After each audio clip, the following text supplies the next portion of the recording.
साथ। ॐ भूर्भुवः स्वः तत्सवितुर्वरेण्यं भर्गो देवस्य धीमहि धियो यो नः प्रचोदयात्। ओम गुरुर्ब्रह्मा गुरुर्विष्णु गुरुर्देव महेश्वर गुरुरेव परब्रह्म तस्मै श्री गुरुवे नमः। तस्मै श्री गुरुवे नमः। आइए हम लोग अध्याय 2 के कुछ श्लोक पढ़ते हैं। कल हम लोगों ने श्लोक नंबर 60 से पढ़ा था, तो एक बार क्विक रिवीजन। तो ये, अगर आपको संस्कृत वाले श्लोक पढ़ने में और समझने में दिक्कत हो रही है तो आप एक बहुत अच्छा काम ये भी कर सकते हैं कि संस्कृत वाला पार्ट छोड़ के केवल हिंदी के अर्थ को समझने का प्रयास कर लें। अगर हमें गीता समझ में आ गई, हमारे हृदय में बैठ गई, हमने मनन चिंतन के द्वारा इसको अपने जीवन में उतार लिया, तो इससे अच्छा कुछ भी नहीं है। हाँ, संस्कृत में अगर पढ़ सकते हैं तो पढ़ें, अन्यथा आवश्यक नहीं है। केवल उसका अर्थ हमें मनन चिंतन करके आत्मसात करना है। तो कल हम लोगों ने पढ़ा था, यततो ह्यपि कौन्तेय पुरुषस्य विपश्चित इंद्रियाणि प्रमथैनि हरन्ति प्रसभं मनः। यततः ही अपि, हे अर्जुन, आसक्ति का नाश ना होने के कारण ये प्रमथन स्वभाव वाली इंद्रियां यत्न करते हुए, यततः अपि मतलब कि कोई आदमी कितना भी प्रयत्न कर रहा हो, पर ये जो इंद्रियां हैं बहुत मन को मथ देती हैं। जैसे आपने देखा होगा डायबिटीज वाले लोग, जो पता लगा डायबिटीज की दवा खा रहे हैं और कभी किसी मित्र के घर में गए, अबे एक लड्डू और खा लो भाई, एक रसगुल्ला और खा लो। अब उनसे मना करते नहीं बनना है, उन्हें मालूम है उन्हें डायबिटीज है। अच्छा ठीक है तो दे दो। ये जो उन्होंने मिठाई को देखा और ये जानते हुए भी कि उन्हें नहीं खानी चाहिए, अब वो कंट्रोल नहीं कर पा रहे अपने को, तो उनकी इंद्रिय जो है वो उनके मन को मत देती है कि अभी खा लो, आज खा लो, देखा जाएगा फिर। तो वही बात कह रहे हैं भगवान श्री कृष्ण की, यततः मतलब कि यत्न करते हुए भी, यत्न करते हुए भी, ही ही का मतलब है आसक्ति का नाश न होने के कारण भी क्या हो रहा है कि, हे अर्जुन, आसक्ति का नाश न होने के कारण ये प्रमथन स्वभाव वाली इंद्रियां यत्न करते हुए बुद्धिमान पुरुष के मन को भी बलात् हर लेती हैं। तो ये इंद्रियों का प्रमथन स्वभाव जो है, तो ये प्रमथनशील इंद्रियां विषय आसक्ति के कारण बुद्धिमान और विवेकी और यत्नशील मनुष्य के मन को भी बलात् विषयों में प्रवृत्त कर देती है। तो ये प्रमथन का मतलब होता है मथ देना। जैसे कि आप दही में थोड़ा पानी डाल करके, शक्कर डाल के एक मथनी से उसको मथ देते हैं तो वो लस्सी बन जाता है। तो उसका जो मूल स्वभाव था वो बदल गया। तो वो जो मथ देने की क्रिया हुई, इस क्रिया के कारण आपका मन आसक्तियों की ओर और जो भी विषय है, वासनाएं हैं, कामनाएं हैं, उनकी ओर आपकी इंद्रियों को मोड़ देता है। तो ये बात हमको समझनी चाहिए कि आसक्ति और इंद्रिय संयम नहीं होने से क्या हानि होती है। आसक्ति और इंद्रिय संयम ना होने से, जब आसक्ति होती है और इंद्रिय संयम नहीं होता, तो आपकी इंद्रियां प्रमथन स्वभाव की होती हैं, वो आपके मन को बलात् हर लेती हैं। वित्तानि सर्वाणि संयम्य संयम्य युक्त आसीत मत्परः वशे ही यस्य इंद्रियाणि तस्य प्रज्ञा प्रतिष्ठितः। तो तानि सर्वाणि संयम्य, तानि सर्वाणि संयम्य मतलब, इसलिए साधक को चाहिए उन संपूर्ण इंद्रियों को वश में करके, संयम्य, संयम, संयम से बना संयम्य, तो उन संपूर्ण इंद्रियों को वश में करके युक्त, युक्त चित्त वाला मतलब समाहित चित्त हुआ, मत परा मेरे परायण होकर के। अब देखिए भगवान श्री कृष्ण ने आपको एक यहाँ पे नई बात बता दी कि अगर कहीं पे आप वीक पड़ रहे हैं, कमजोर पड़ रहे हैं, कहीं से आपका कोई किला आसक्ति के वार से कमजोर पड़ता है, तो आप मेरे परायण होकर के बैठे। मत परा मेरे परायण होकर आसीत माने ध्यान में बैठे। इसलिए साधक को चाहिए कि वो उन संपूर्ण इंद्रियों को वश में करके समाहित चित्त हुआ भगवान के परायण होकर ध्यान में बैठे। क्योंकि जिस पुरुष की इंद्रियां वश में हो जाती हैं, उसकी बुद्धि स्थिर हो जाती है। और अब भगवान श्री कृष्ण बता रहे हैं 2 श्लोकों में कि अगर अपने मन को, अपनी इंद्रियों को और भगवान के परायण नहीं होंगे तो, ये तीनों बातें, अगर हम अपने मन को, अपनी इंद्रियों को और भगवान के परायण नहीं हो करके रहेंगे तो क्या होगा? ध्यायतः विषयान् पुंसः संगः तेषु उपजायते, संगात् संजायते कामः, कामात् क्रोधो अभिजायते। तो भगवत परायण न होने से और मन सहित इंद्रियों को वश में न करने से क्या होता है, ये इस श्लोक में भगवान श्री कृष्ण ने बताया। और अगले श्लोक में भी, तो विषयों का चिंतन करने वाले पुरुष की उन विषयों में आसक्ति हो जाती है, और आसक्ति से उन विषयों की कामना उत्पन्न होती है, और कामना में विघ्न पड़ने से क्रोध उत्पन्न होता है। ये हम सब की स्टोरी है। जहां समय मिला मोबाइल लेके बैठ गए और रील पे रील देख रहे हैं। जो कुछ भी आप देखेंगे तो उन विषयों का चिंतन भी होगा। जो कुछ भी आप देख रहे हैं, आपका मन भागेगा। 2500 चीजें आपने देख ली 2 मिनट के अंदर, उसमें 2500 रील, चाहे आपने सरसरी निगाह से देखी, लेकिन आपका चिंतन तो गया ना उस तरफ। एक साइंटिस्ट ने बताया कि हम जिसे मन कहते हैं, या ध्यान ध्यान करने के दौरान हमें जो करना चाहिए, उसमें एक ही बात है कि जैसे आपके पास एक टॉर्च है, उसमें प्रकाश उत्पन्न करके आप टॉर्च का प्रकाश जहां जहां फेंकते हैं, उस जगह की चीजें आपको दिखाई देने लगती हैं अंधेरे में। तो वैसे ही उन्होंने कहा आपका ध्यान है। आप अभी आंख बंद करके बैठिए, आप मेरे सामने अभी अपने मोबाइल में अपनी आंख बंद करके बैठिए, और आंख बंद करके बस आप इतना ध्यान करिए, आज से कुछ दिन पहले आपने लास्ट शादी जो अटेंड करी थी, किसके यहाँ गए थे? अपनी आंखें बंद करके बस आप ध्यान करिए। आपने जो लास्ट शादी अटेंड करी थी, वो किसी मित्र के बच्चे की थी, या किसी रिश्तेदार के यहाँ गए थे, उनकी यहाँ शादी थी। उस शादी में आप जब गए, किस स्थान पे गए थे, वहां पे कौन कौन लोग मिले, वर वधू कैसे लग रहे थे, कैसे कपड़े पहने थे उन्होंने, वहां की साज सज्जा कैसी थी, आपने क्या खाना खाया, इन सब के विषय में आप सोचिए। अब आप आंखें खोलें, आप देखेंगे कि जो कुछ भी आपने सोचा, वो सब क्या था? आपका ध्यान उन चीजों पे गया। जैसे टॉर्च की रोशनी आपने फेंकी उन चीजों पे, और वो चीजें अंधेरे कमरे में दिखाई दे गई, तो उन चीजों पे आपका ध्यान गया जिनके विषय में आपने चिंतन किया। तो ये जो विषयों का चिंतन हम दिन भर करते रहते हैं, उसके लिए भगवान श्री कृष्ण कह रहे हैं कि विषयों का चिंतन करने वाले पुरुष की उन विषयों में आसक्ति हो जाती। जिस चीजों को आप चिंतन करेंगे उसी के बारे में आसक्ति हो जाएगी। आसक्ति से उन विषयों की कामना उत्पन्न होती है, और कामना में विघ्न पड़ने से क्रोध उत्पन्न होता है।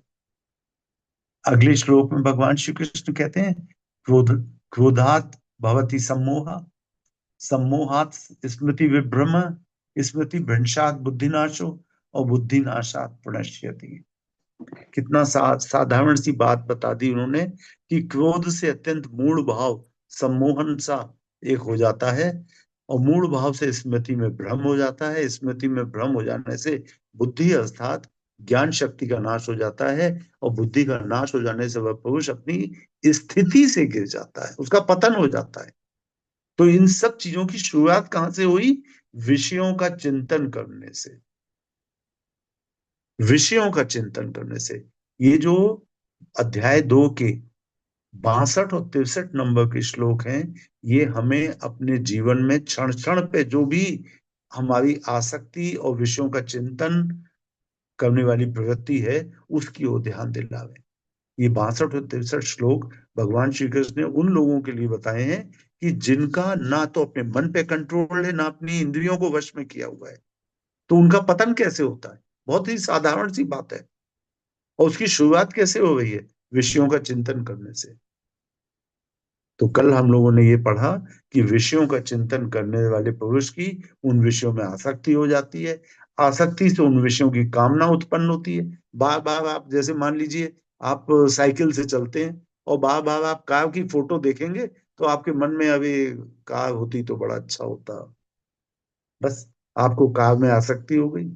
अब वो काश कार मिल जाती। अब कार मिल गई तो ठीक है, नहीं मिली तो क्रोध आएगा ही। अभी फलाने के पास कार है, उसके पास कार है, मेरे पास नहीं है।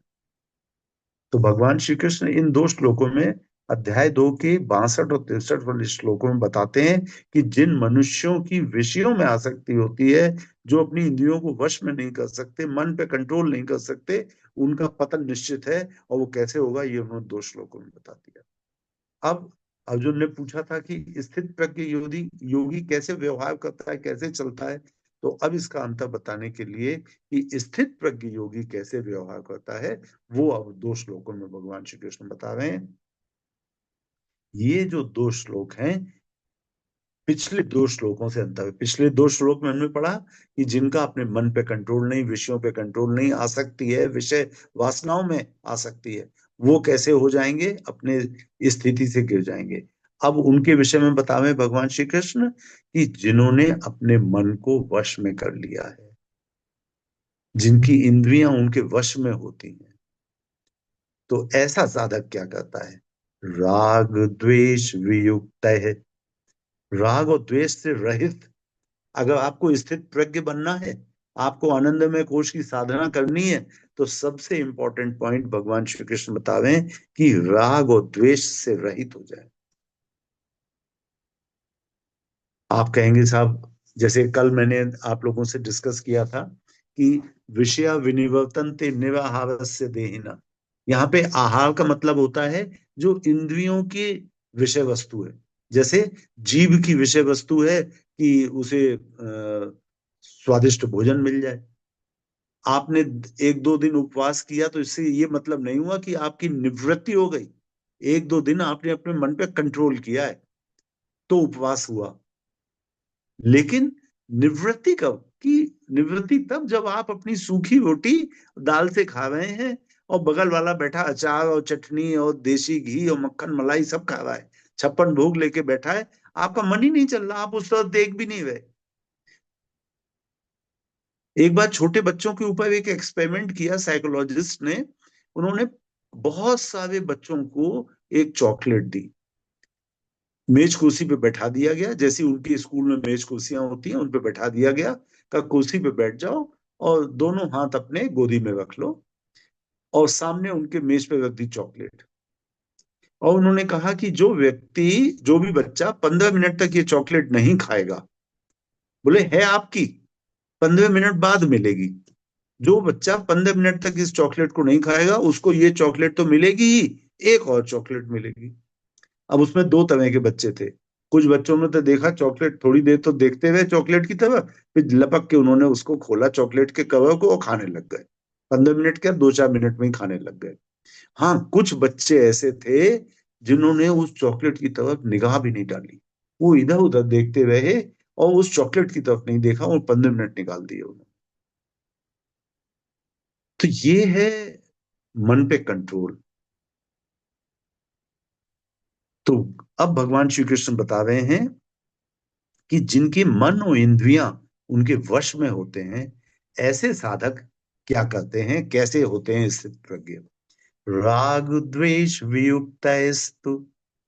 राग द्वेष वियुक्त है मतलब राग और द्वेष से रहित। सबसे इंपॉर्टेंट पॉइंट यही है, राग और द्वेष से रहित। राग का मतलब अनुराग। राग का मतलब किसी भी रिश्ते में, आपकी पत्नी, आपके पति, आपका बेटा, आपकी बेटी, आपके माता पिता, उनके साथ आप कर्तव्य की तरह से तो रिश्ता निभाएं। जैसे श्रद्धेय डॉक्टर प्रणब पंड्या जी कहते हैं, जब यहाँ के डीएसवीवी के बच्चों को पढ़ाते हैं तो कहते हैं, देखिए आप विद्यार्थी हैं, आप यहाँ पढ़ने आए हैं, लेकिन आप इस लालच में पढ़ रहे हैं कि हमें अच्छे नंबर लाने हैं। कुछ लोग ऐसे बेगार सी टालने वाले, माता पिता ने पैसे खर्च किए हैं और कुछ तो करना ही है आगे चल करके जीवन में, तो कुछ पढ़ाई तो करनी ही पड़ेगी, चलो पढ़ लेते हैं। तो इस तरह से बेगार टाल करके या अच्छे नंबर लाने के उद्देश्य से, फल की कामना से आप पढ़ाई कर रहे हैं। फर्स्ट आना है, अच्छी बात है, फर्स्ट आना चाह रहे हैं, लेकिन इच्छा यही है कि फर्स्ट आए, बस और कुछ नहीं। तो फिर ये अच्छा कर्म नहीं है, ये कर्म बंधन का कारक है। और मान लीजिए फर्स्ट नहीं आए, आप सेकंड आ गए, तो वैसे तो बात सेकंड आने में भी बहुत अच्छी है, लेकिन फिर आपका दिल टूट जाएगा। तो श्रद्धेय डॉक्टर प्रणब पंड्या कहते हैं बच्चों से कि आप पढ़िए, लेकिन कर्तव्य अपना मान करके पढ़िए, कि आपका कर्तव्य है पढ़ना। जब कर्तव्य की श्रेणी में रख करके कर्म को किया जाएगा तो वो बंधन का कारक नहीं होगा, आप उसमें लिप्त नहीं होंगे। आप अपना सबसे अच्छा दीजिए, जो आपका बेस्ट परफॉर्मेंस है वो करिए, लेकिन कर्तव्य की दृष्टि से। तो राग द्वेष वियुक्तस्तु विषयान इंद्रियश्चरन्, विषयान इंद्रिय चरण, आत्मवश्यैर्विधेयात्मा प्रसादम अधिगच्छति। परंतु अपने अधीन किए हुए अंतःकरण वाला साधक, विधेयात्मा माने जिसने अपने अंतःकरण को अपने अधीन कर लिया है, आत्मवश है, अपने वश में की हुई, राग देश वियुक्त है, राग और द्वेष से रहित, इंद्रियों द्वारा विषयों में विचरण करता हुआ अंतःकरण की प्रसन्नता को प्राप्त होता है। प्रसादम शब्द जो है वो अंतःकरण की प्रसन्नता के लिए आया है। प्रसादम अधिगच्छति मतलब अंतःकरण की प्रसन्नता को प्राप्त होता है, अधिगच्छति माने प्राप्त होता है। तो अब यहाँ पे भगवान श्री कृष्ण कह रहे हैं कि परंतु अपने अधीन किए हुए अंतःकरण वाला साधक, अपने वश में की हुई राग द्वेष से रहित इंद्रियों द्वारा अब आता है विषयों में विचरण करता हुआ अंतःकरण की प्रसन्नता को प्राप्त। अब आप सोचेंगे कि अरे, अंतःकरण की प्रसन्नता को प्राप्त कर रहा है, लेकिन ये तो विषयों में विचरण कर रहा है। तो वो बाहरी तौर से दिख रहा है कि विषयों में विचरण कर रहा है, लेकिन उसके अंदर, उसके अंतःकरण में राग और द्वेष नहीं है। ना तो किसी चेतना के प्रति उसमें अधिक प्रेम है, और ना ही किसी से वो बैर मानता है। राग भी नहीं है, अनुचित मोह भी नहीं है, और बैर भी नहीं मानता, द्वेष भी नहीं है। किसी ने उसका अहित कर दिया, कोई बात नहीं। आपको पता है, दधीचि ऋषि जिन्होंने वज्र बनाने के लिए अपनी अस्थियां दी थी, उन्होंने यह बात जानते हुए भी कि अस्थियां मांगनी जा रही हैं, अर्थात मेरे जीवन का अंत होने जा रहा है, उन्होंने एक क्षण के लिए भी नहीं सोचा। इन ऐसा कहा जाता है शास्त्रों में कि जब इंद्र ने कहा कि वृत्तासुर को हराने के लिए एक ऐसा हमें वज्र बनाना होगा जो एकमात्र आपकी अस्थियों से बनाया जा सकता है, क्योंकि आपकी अस्थियों में अत्यंत तेज ऊर्जा और उग्र तपश्चर्या के कारण तेज आकर के स्थित हो गया है, जिससे कि वृत्तासुर मारा जा सके। अतः हम आपसे आपकी अस्थियों की मांग करते हैं। शास्त्रों में आता है कि ऋषि दधीचि ने इंद्र का वाक्य पूरा होने का इंतजार नहीं किया और अपनी अस्थियां दान कर दी। उन्होंने अपने प्राणों को ब्रह्मरंध्र की ओर भेज करके और शरीर से बाहर निकाल दिया। तत्काल उन्होंने देह से प्राण अलग कर दिए और देवताओं ने उनकी अस्थियों को ले लिया। ये जो बात मैंने आपको बताई, ये सिर्फ इसलिए बताई कि वो राग और द्वेष से रहित इंद्रियों द्वारा विषयों में विचरण करता हुआ अंतःकरण की प्रसन्नता को प्राप्त होता है।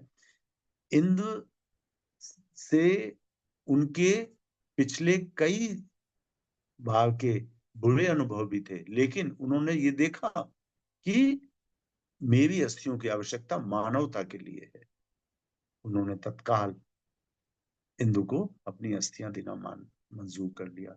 तो ना तो उनके मन में द्वेष आया, और राग तो उनको था ही नहीं। तो राग और द्वेष से रहित होकर के ऋषि ने ऐसा कर्म किया।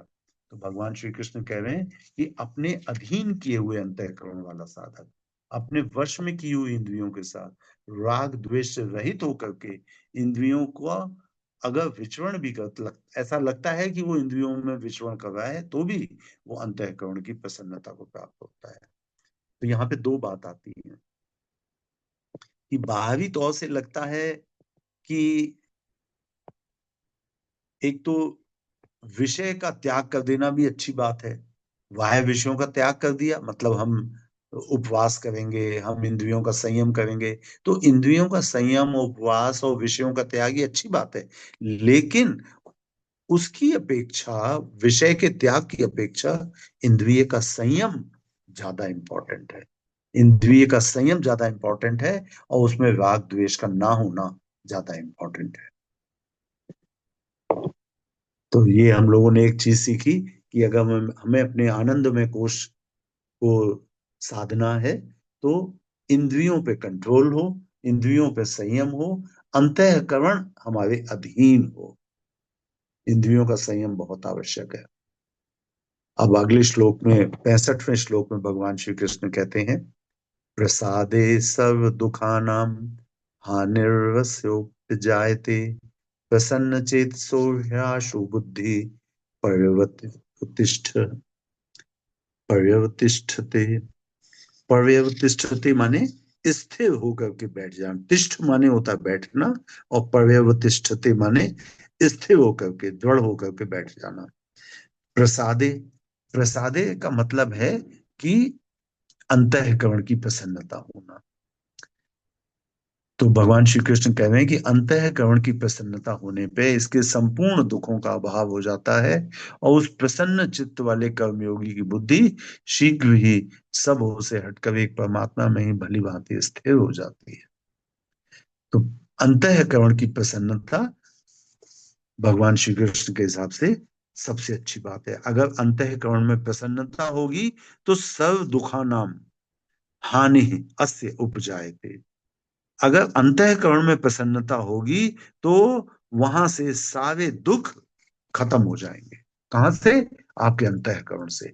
अगर आपके अंतःकरण में प्रसन्नता होगी तो सारे दुखों का अभाव हो जाएगा। तो दुख क्यों होते हैं? पाप करने के कारण, पापों के कारण ही मनुष्यों को दुख मिलता है।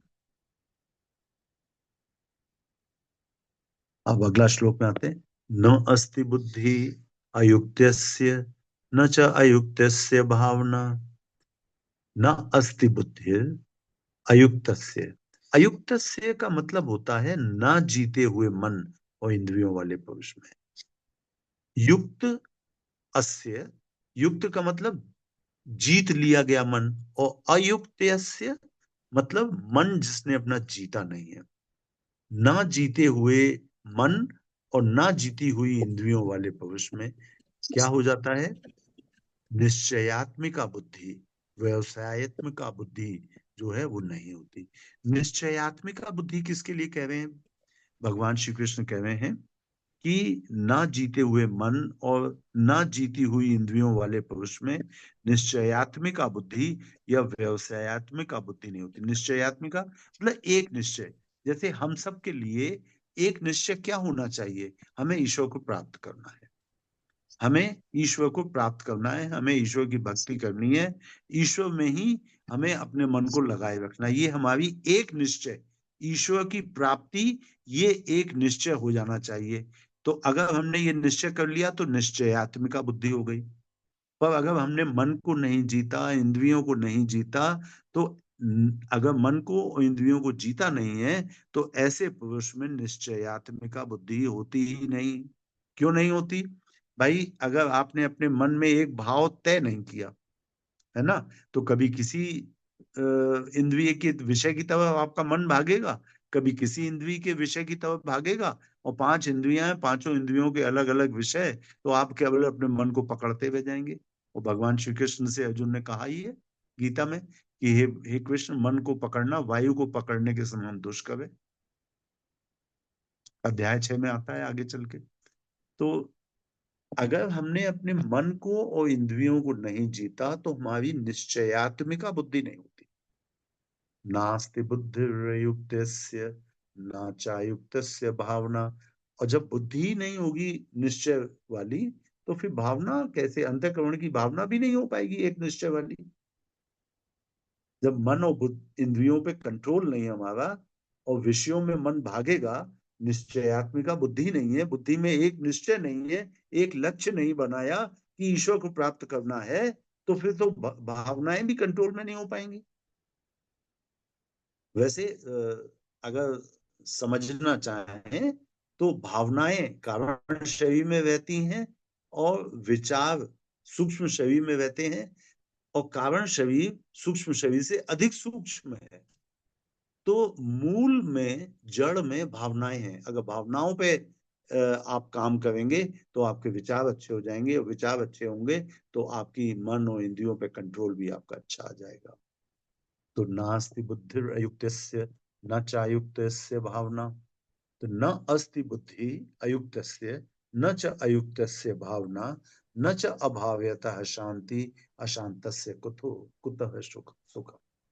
कितनी बड़ी बात कह दी। आज सारा संसार केवल एक ही चीज की खोज में है, वो है सुख की खोज में।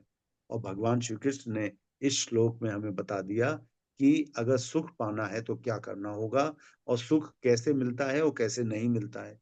ना जीते हुए मन और ना जीती हुई इंद्रियों वाले पुरुष में निश्चयात्मिका बुद्धि नहीं होती, अर्थात उसकी बुद्धि में कोई एक लक्ष्य नहीं होता।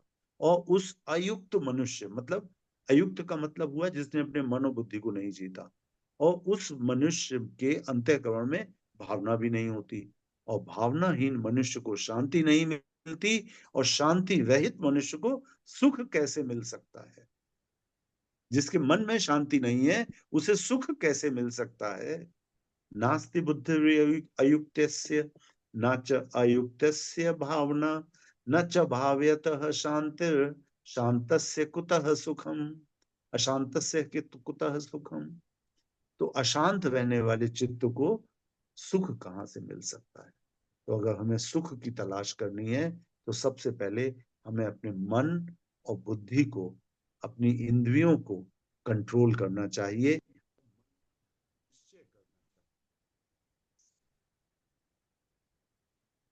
हमें एक निश्चय करना चाहिए। निश्चय क्या करना चाहिए कि मुझे ईश्वर की प्राप्ति करनी है, मुझे ईश्वर की प्राप्ति करनी है। जब ये निश्चय कर लेंगे आप, आपकी भावना परमात्मा के स्वरूप में स्थिर हो जाए, विषयों में आसक्ति ना हो, मन पे कंट्रोल हो, तब जाकर के आपके मन को शांति मिलेगी। और शांति जब आपके मन में होगी तब फिर आपको सुख की प्राप्ति होगी। आज के लिए इतना ही, शेष हम लोग आगे पढ़ेंगे। हम लोग इन श्लोकों को पढ़ करके केवल ये सीख रहे हैं कि अगर आप स्थित प्रज्ञ होना चाहें तो आपको क्या क्या करना पड़ेगा। मेरा आप सबसे निवेदन, हाथ जोड़ करके गीता की एक प्रति आप अपने लिए मंगा लीजिए, और गीता के जो दूसरे अध्याय के 55वें से लेकर के 72 तक के श्लोक हैं उनका पाठ आप नित्य करना शुरू करिए, चाहे केवल हिंदी में करें। उन श्लोकों का पाठ करने से आपके मन में वो बात क्लियर हो जाएगी कि भगवान कृष्ण आपको किन किन बातों का पालन करने के लिए कह रहे हैं, जिससे आप स्थित प्रज्ञ बन सकते हैं। सभी को प्रणाम। ओम डॉक्टर साहब शांति। प्रणाम सर। डॉक्टर साहब प्रणाम। कल कल राम डॉक्टर भैया। साहब मेरा माइक खुल नहीं पा रहा था। मैं निवेदन अच्छा। ये कर रहा था कि जो हाँ अगला अध्याय करें हम, मतलब मेरा अपना सुझाव परामर्श है कि जो हाँ, सुनसान के सहचर जो पुस्तक है गुरुदेव की, हम वो है ना। पढ़ें। हाँ, हाँ वो पढ़े, क्योंकि ये पुस्तक बहुत पहले पढ़ ली जानी चाहिए थी, सुनसान के सहचर, सुल्तान है के ना। सहचर। हाँ हाँ बिल्कुल। ये जिस समय आप वो पढ़ा रहे थे हम लोगों को वसीयत और विरासत, उसके तुरंत बाद ये पढ़ी जानी चाहिए थी, मेरा ऐसा मानना है। ठीक है भैया, तो ठीक है। इसमें अगर और लोगों को कोई और बढ़िया सुझाव हो तो कह सकते हैं, लेकिन मेरा विचार यही है कि हाँ ये सुनसान के सहचर हाँ उसमें जो गुरुदेव ने अपने लिखे हैं वहाँ के अनुभव और उन ऊपर विचार दिए हैं वो बहुत ही हाँ। महत्वपूर्ण है। ठीक है, ठीक है भैया। सादर सादर प्रणाम, सादर प्रणाम। प्रणाम भैया, प्रणाम। सर, जी भैया। जी अ, दीदी। जी। जो एक इनका गुरुबानी होती है, उस मतलब पंजाबी का होता है जपजी साहब। हाँ हाँ। उसमें भी सारे जो हैं वो स्थित प्रज्ञ के क्या लक्षण होते हैं, स्थित वो सब प्रज्ञ के जो वो पूरा सब दिए उस हैं उसमें। पे हाँ, पूरा उस पे है वो जपजी साहब। चलिए, बहुत हाँ बढ़िया। जी, जी सर। ठीक है। Thank you. प्रणाम दीदी। प्रणाम प्रणाम दीदी।